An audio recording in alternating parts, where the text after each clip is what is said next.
we started with one example of convergence, which was music and technology, and I'm going to start with another example, which is my own business, which is the filmmaking television business. James Bond, Skyfall, the most successful Bond film ever made, and very successful here too. Took 49% of the box office on the opening week. You may remember his car, his famous Aston Martin car, that he drove to his family home in Scotland and then went inside the house, and the baddies, the villains, attacked, and the car was blown up. And being all sensible people, you would realize that the car that was blown up was not the car he had driven in. The car that was blown up was a model. That's the model. What you might not have realized is that model was printed on a 3D printer. And I like this example of, I call it the creative economy, you call it convergence, because it's the entertainment business, it's craftsmanship, it's manufacturing, it's design, it's logistics. You've got to get the plastics to the printer. And it's very hard to make sense of those old boundary lines based on definitions that don't quite work in the modern world. Now, I could give you lots of examples, but I'm not. I'm going to generalize what I mean by that in three principles that came out of my work in Shanghai in China in 2006. The Chinese government set up a research center on the creative economy in Shanghai 2006.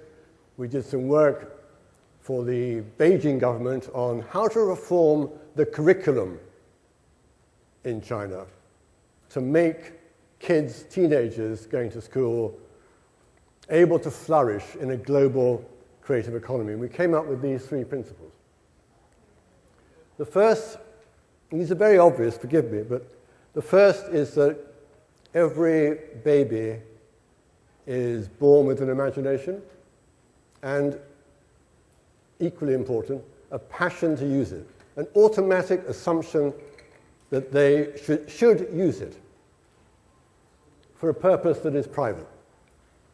And a baby that is not born with that imagination and not born with that passion to use it does not develop, and in some medical services is classed as not normal. In other words, using the imagination, thinking about how things could be different, could be better, more beautiful, more comfortable, physically more comfortable, emotionally more comfortable, that's part of growing up. It's normal. It's what we all do. That's inside, that's the inner life, inside the brain, the mind. And it goes on all the time, whether we're conscious of it or not. But we also want to share these ideas. We want to put them out into the group. Might be the family, might be our friends, might be a fictional friend we've made up.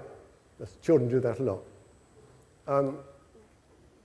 We want to get people's reaction. We want to see what they think of it. And sometimes, in a more formal sense, we want to collaborate with them and work it through. And those are some of the things that, as we become more expert, we do when we test our ideas in public. The search, copy, mix, and learn at the bottom is my sort of mantra for how we behave online. Search, copy, mix, and learn. I'll come back to learning again, because I think learning is very important.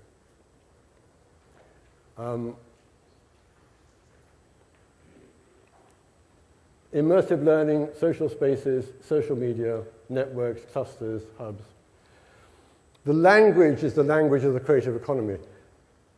Because we are dealing in ideas which are intangible and subjective and fuzzy, we need different kinds of spaces to develop our ideas.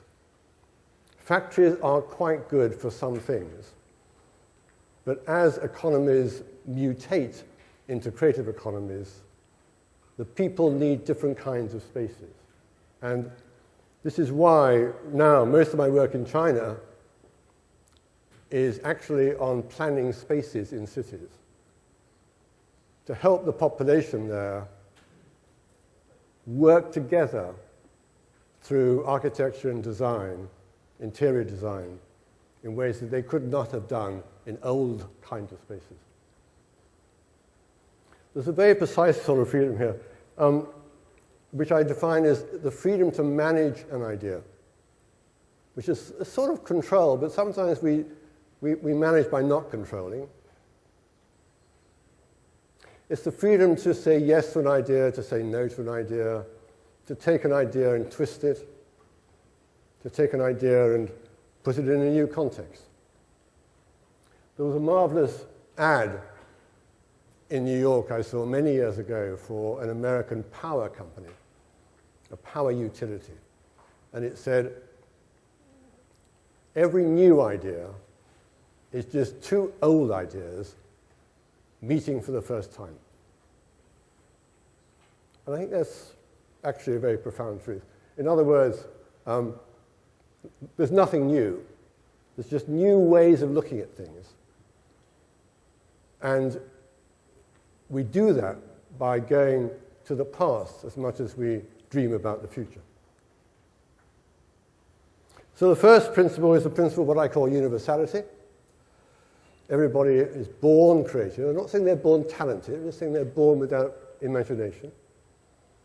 Second principle is the social circumstances in which creativity flourishes. And the third principle, focusing in on the business, which is when we create assets,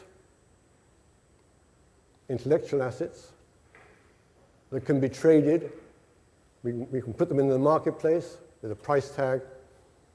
And for that, of course, we need markets that are efficient, fair, open, and transparent. And out of that, we get the creative economy, which to my mind is the sum of those transactions. I'm sorry about my French ease. It's, I'm blaming this. There are four main sectors.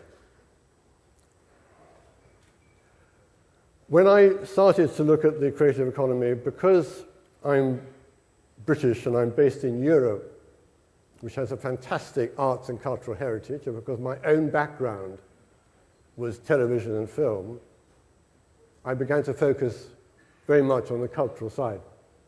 But very quickly, that was broadened out. And I've now sort of collected most of the main sectors into these four groups: arts and culture, design, media, and what I call innovation. I put code there because I think code and coding, and the ability to code, is a fundamental talent, skill, expertise that is increasingly necessary for a very wide range of tasks. And it's very important that children in school are taught how to code. Many schools teach people how to use applications, teach people how to use other companies' applications. And for many years, that was thought to indicate that you were sort of numerate and skillful in computers. Nowadays, increasingly, because applications are becoming less important, the ability to understand code, read code, and write your own code is what is felt to be more important.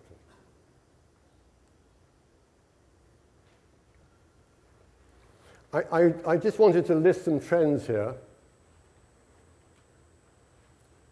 These are shifts at the social level, demographic level, the way people organize themselves. We're shifting from satisfying our physical needs to self-fulfillment, And I put the name there of Abraham Maslow, an American psychologist who explored this in great detail. And he said the two main aspects of self-fulfillment are our search for beauty, elegance, style, aesthetics, and our search for knowledge, understanding and knowledge. Sometimes those come together and sometimes they're separate. The shift from education to learning. I grew up in a society where education was absolutely the priority.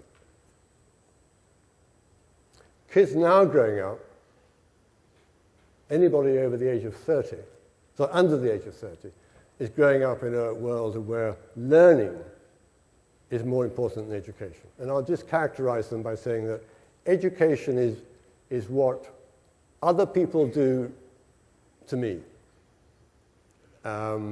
directed by the government, channeled through institutions, and you go to school at the age of whatever, 3 or 4, and you stay there until, depending on the country, 12, 15, 17, 19, 21, 23. And then having left education, you never go back. Learning is what happens when you're born, if you're normal, and you have this imagination and this passion. And it continues, hopefully, at school. And it certainly is essential after school. And I've noticed, I have no evidence for this, because it's all very anecdotal, but I've noticed when I talk to a remarkable person, whether from engineering or the sciences or art or any area, that they are always learning. They never stop learning. If they were to stop learning, they would sort of stop using their brains, they would stop being creative. There's a very, very close correlation between learning and creativity in a society. A move from repetition to difference, single-minded to co-creation, hierarchies and swarms. The nature of the firm is changing, the nature of the enterprise, where you had a fairly rigid hierarchy, and hopefully you moved up the hierarchy as you got older, into being a member of a network or a group, quite informal, only existed because the members wanted it to exist, and if things changed, they would move on. They might be a member of different swarms at the same time. Swarms are the sort of things that settle temporarily in clusters, and parks, animation, science parks. Original equipment manufacturer through to better idea developer, fixed price to premium and pre, debt to equity. I have had a number of SMEs in Korea complain that they can only get financed through debt. And actually, that's a terrible, terrible way to fund a startup, because it puts a huge penalty onto failure. And the fact of the matter is that in the creative economy, we fail. It is, in fact, an economy of failure. This is why some politicians find it really hard to understand. The fact of the matter is we fail more often than we succeed. Fact of life. And if you don't fail, you're simply not trying. You're just repeating yourself. But of course you're not. It's safe. So the reality is that in big ways and little ways, we fail continually as part of normal life. And you can't fund that through debt. It's got to be equity. So that means you've got to have people who can handle equity in terms of company structure. You've got to have lenders who understand the assets, the collateral. Otherwise, they're not going to lend. And in many countries, including my own country, we are a long way from moving across that chain. We're moving along it, but we're not there yet. And case studies and experiments. I really don't like case studies. People ask me endlessly for case studies. And I found an ally in IBM 3 years ago. IBM did a global survey of chief executive officers, CEOs. They interviewed 1,600 around the world in 60 countries. And they said, at the end, they concluded, these CEOs, that the key leadership quality for the future was creativity. And one of the main aspects of creativity was the ability to be comfortable with ambiguity. To be comfortable with ambiguity. To be able to flourish where one didn't know what to do. The trouble with case studies, that they present this case study as if it is sort of inevitable. You took that decision, you took that decision, you took that decision, you took that decision, and you succeed. And all somebody else has to do is take that decision and that decision and that decision. But the fact of the matter is that when those decisions are made, the person making them, whether it's the chief executive, the board, finance guy, whoever, does not know all the facts and has to make a judgment. And he will probably be getting conflicting data. And this ability to be comfortable with ambiguity is really important. Now I'm going to talk about value chains.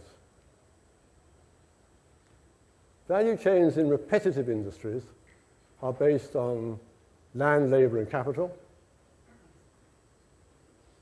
money and equipment.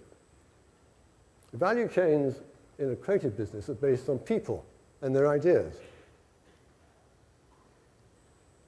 Of course, you need land and labor and capital as well, but they're secondary, they're plumbing. They're not the heart of the business. If you think they are the heart of the business, you've got a problem. I realized this when I went to AT&T years ago, and I was working with them. I was working with AT&T, and we were given the top floor of their big office in New York City for 2 days. It was where the directors went when they were in New York. And there was nobody there. And it was remarkable. This wonderful office, built by a very famous architect, fantastic boardrooms, meeting rooms, offices. There was no one there because very soon after having built it, they realized that actually they didn't really want a head office. They were much more comfortable being on the road or out in the lab at Basking Ridge or meeting people.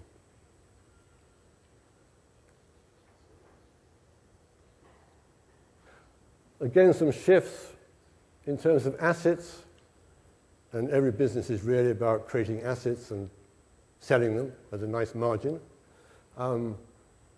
They used to be mostly tangible, they're now mostly intangible. In the old days, you used to own the asset. Terribly important, own the asset.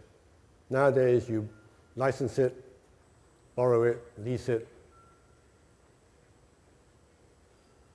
The value you add is mostly intangible. Instead of selling what we call counter or turnstile way, where I sell you something, you give me something back, some cash, I give it to you.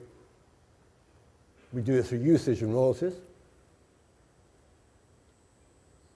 Intellectual property was very significant in the old model, less important in the new model. I know patents are a big issue in smartphones, and those battles are not over yet. But long term, in most sectors, copyright, patents, and trademarks, and design rights are becoming less and less important. The revenue, typically, you fix your price, and you saw how many units you sold. Now it's the micropayments. Convergence was weak, is now strong.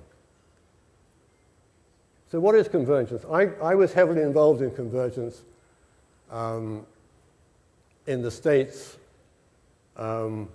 which started when the carriers, the networks, the telecom operators wanted to offer a service that they were not regulated to do so.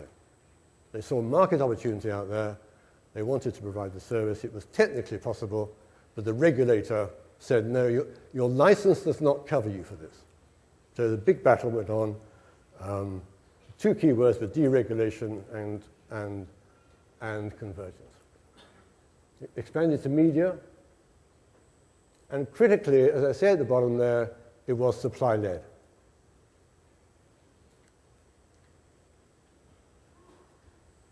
Part two maybe starts around the turn of the century. And what's really interesting here is that convergence is demand-led. Very important change. And it's driven not by other businesses, but by users who have the ability online to scale up very quickly. And very quickly. And I put there some successes, of which there are many, many successes, but I also put some failures, because I think it's good to remind us that there have been some stonkingly bad examples of convergence. ISDN was maybe the first of the big convergent network ideas, and it blinded us for a long time. Didn't really work. CD-ROM. Everybody, the publishers, the broadcasters, the music companies, everybody thought this was a brilliant idea. Didn't work. Lycos I mentioned because I know it came to Korea briefly before. I think it's now gone to India. And it's interesting to compare the ways in which the Japanese companies have got into Hollywood, to look at Time Warner's AOL merger, which I think was the biggest corporate write-off in history, when they decided it really wasn't a good idea after all.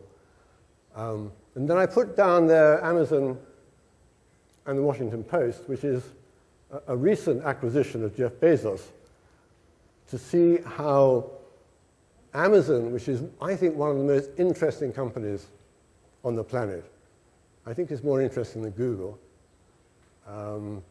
It's got, I think, a much more coherent business focus than Google, and very interesting. I think the acquisition of the Washington Post is worth watching.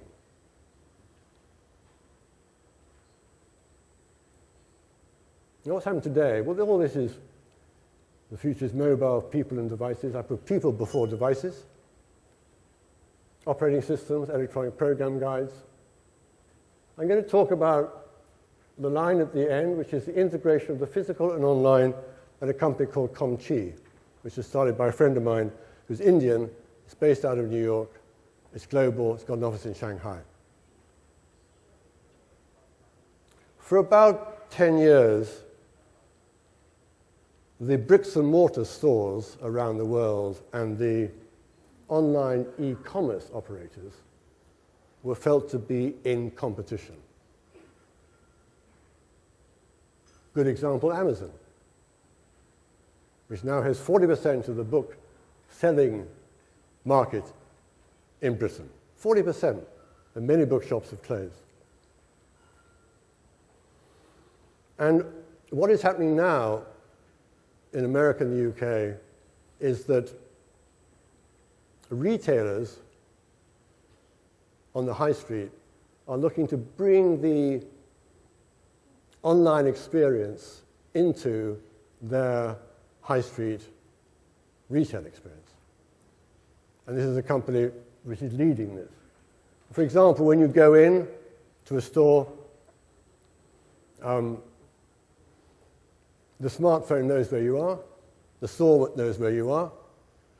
The store says you can play a game, and if you get a certain score on the game, you'll get 10% off anything that you buy over the next 20 minutes. That's rather attractive. And then they say, if you play a game with a friend of yours, and you know where your friends are on your social network, and that friend comes into the store, that friend also gets 10%. The operation is licensed by the store, but provided online. And it's a way of increasing foot traffic, footfall, and a way of increasing revenue.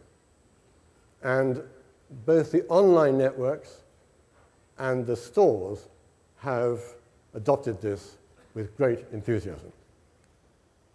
So, the future. I'm often asked when I go to a country what to do. And it's quite simple, really. The person in charge of the government has to provide leadership. Tony Blair did that in my country. Your president has done that very strongly articulated and energetic leadership, creative economy. Really think about the three principles. What's it mean to say everybody is creative? What's that mean for your education system? What's that mean for your recruitment policy? Take account of global trends, and then the policy audit, which is actually the hardest of all, and it's a complete nightmare, but what you have to do is look at everything the government does to see if it is fit and proper and suitable for a creative economy. Many policies grew up for an industrial economy. They've all got to be changed. I work a lot on land zoning. Land zoning is really important. Tax, social security. Things that you might think have nothing at all to do with creativity and innovation are fundamental. Because we're not just talking about economic stuff, we're talking about quite dramatic demographic and social changes. And I'm going to finish with three questions. There's an Indonesian man called Sejkat Moko who had this phrase, "What is the learning capacity of my nation?" And he thought that having an educated, questioning society was more important than infrastructure, although the World Banks kept on giving him money for infrastructure. He said, no, I want money to educate the population. What is Korea's learning capacity? What is the capacity of everybody in Korea to learn? What's your startup capacity? What's your ability to start up companies that can then scale? Starting up is one thing, scaling is another thing. They have to scale. And then what is Korea's convergence capacity? Thank you very much indeed.